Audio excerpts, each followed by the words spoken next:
महाराष्ट्र में आज शक्ति प्रदर्शन की तैयारी है। शिवसेना के स्थापना दिवस के मौके पर शिंदे की शिवसेना ने मुंबई के गोरेगांव नेस्को ग्राउंड में बड़े कार्यक्रम की तैयारी की। तो वहीं मुंबई में मारुंगा के शंभूखानंद हॉल में उद्धव ठाकरे शिव सैनिकों को संबोधित करने वाले हैं। पूजा भारद्वाज है हमारे साथ। इस बारे में ज्यादा बात करने के लिए सीधे पूजा के पास चलते हैं, उनसे जानते हैं। पूजा, 50 साल से ज्यादा का इतिहास रहा है। क्या उद्धव ठाकरे या ठाकरे परिवार ने कभी सोचा होगा कि यह दिन भी उनकी जिंदगी में आएगा?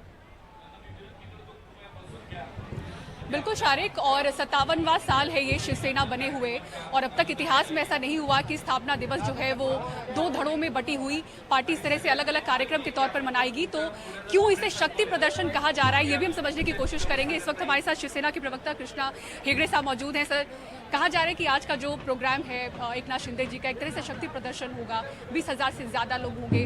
आप क्या कहेंगे इस पर, कितने लोग इकट्ठा होने वाले हैं और क्या तैयार हैं? सबसे पहले तो मैं नमन करना चाहता हूँ हमारे सम्मान्य शिवसेना प्रमुख हिंदू हृदय सम्राट बाला साहेब ठाकरे जी का, जिन्होंने शिवसेना का स्थापना किया और एक हिंदुत्व की विचार रखी। और एकनाथ शिंदे जी और हम सब अब देख रहे हैं 20-25 हज़ार लोग यहाँ पर है, उससे भी ज़्यादा हैं और भारी संख्या में लोग हैं। हम सब सम्मान्य बाला साहेब ठाकरे जी के विचार पे चल रहे हैं। और आज आप अगर देखने जाए तो हम बीजेपी के साथ में मिले हैं। 2019 में हमने बीजेपी के साथ इलेक्शन लड़ा था और आज हम फिर से बीजेपी के साथ हैं। महाराष्ट्र की जनता यही चाहती थी, उन्होंने जो वोट था वो शिवसेना बीजेपी को दिया था और साथ पे हमें। सालों से आप पार्टी से जुड़े हुए हैं, कभी ऐसा आपको लगा था कि एक ऐसे कार्यक्रम की भी जिम्मेदारी लेनी होगी जो एक 2 धड़ों में बटी हुई पार्टी का हो? एक तरफ शिंदे गुट कहा जा रहा है, एक तरफ उद्धव गुट कहा जा रहा है। हालांकि अब पार्टी चिन्ह आपको मिल चुका है, नाम आपको मिल चुका है, लेकिन धड़ा 2 बन चुका है। पहले कहा जाता था ठाकरे परिवार जहाँ शिवसेना वहाँ, क्या हो गया, अचानक सब बदल गया? देखिए, सबसे पहले तो हम शिंदे गुट नहीं है, हम शिवसेना है, हम ही असली शिवसेना है। क्योंकि सुप्रीम कोर्ट हो या फिर इलेक्शन कमीशन हो, सभी ने हमको सिंबल भी दिया है, नाम भी दिया है। और जो कार्यकर्ता है यहाँ पर, जो इतने उत्साह से आए हैं, एक त्योहार मनाने के लिए आए हैं। आपने देखा यहाँ सेल्फी पॉइंट है, यहाँ पर कठपुतली, यहाँ डांस। उद्धव जी से चूक कहाँ हो गई? उद्धव जी से चूक कहाँ हो गई कि आज शिवसेना का अस्तित्व, जहाँ हम देखते हैं कि सत्ता में भी एक मुख्य पार्टी है लेकिन विपक्ष में भी मुख्य पार्टी है, उसकी विचारधारा क्या है? आम लोग अगर एक वोटर जाएगा तो शिवसेना को क्यों वोट करे? आज शिवसेना कहाँ है?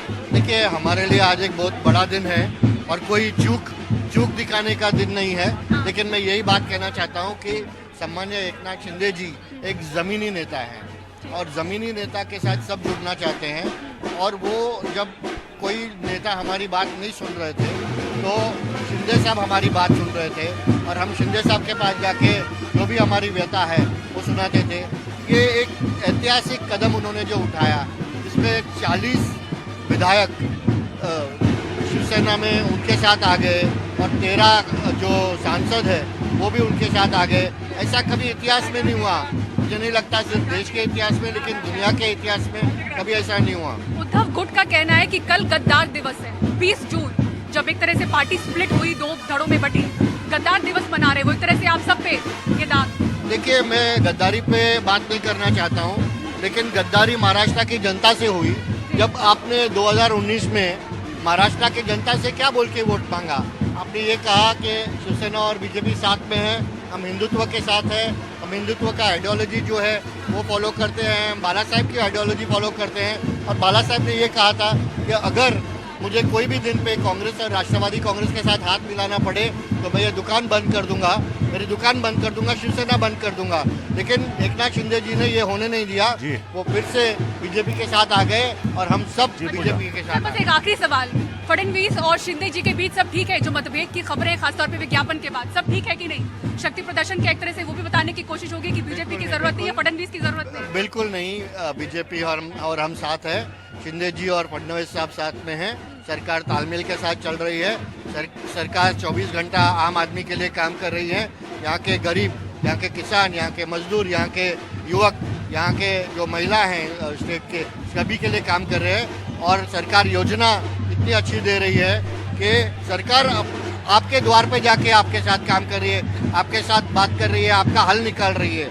इसके लिए मैं यही कहना चाहता हूँ कि कोई हमारे बीच में मतभेद नहीं है। आगे भी हम साथ में लड़ेंगे, आगे भी हम साथ में जी 2024 हम फिर से लड़ेंगे, एकनाथ शिंदे जी के नेतृत्व में लड़ेंगे। देवेंद्र फडणवीस जी ने ही कहा है और हम 2024 में और भी भारी बहुमत जो है लोकसभा में और विधानसभा में दोनों में जीतेंगे। बहुत बहुत शुक्रिया सर हमसे बात करने के लिए। तो शारिक, आपने सुना कि जिन मुद्दों के साथ पार्टी की नींव रखी गई, मराठी मानुस और हिंदुत्व, अगर उद्धव ठाकरे के नेतृत्व में उन मुद्दों को आगे लेके नहीं बढ़ा गया, इसीलिए शिंदे के साथ ही तमाम जो नेता हैं जो जुड़े, आज उनके साथ ही उन्हीं नेतृत्व में आने वाले चुनाव लड़े जाएंगे। हालांकि कल आप देखें 20 जून का दिन, जहां पर उद्धव गुट की बात करें तो उनकी तरफ से गद्दार दिवस मनाने की कोशिश होगी, या बताने की कोशिश होगी कि किस तरह से इनकी ओर से पार्टी को तोड़ा गया। जी शारिक।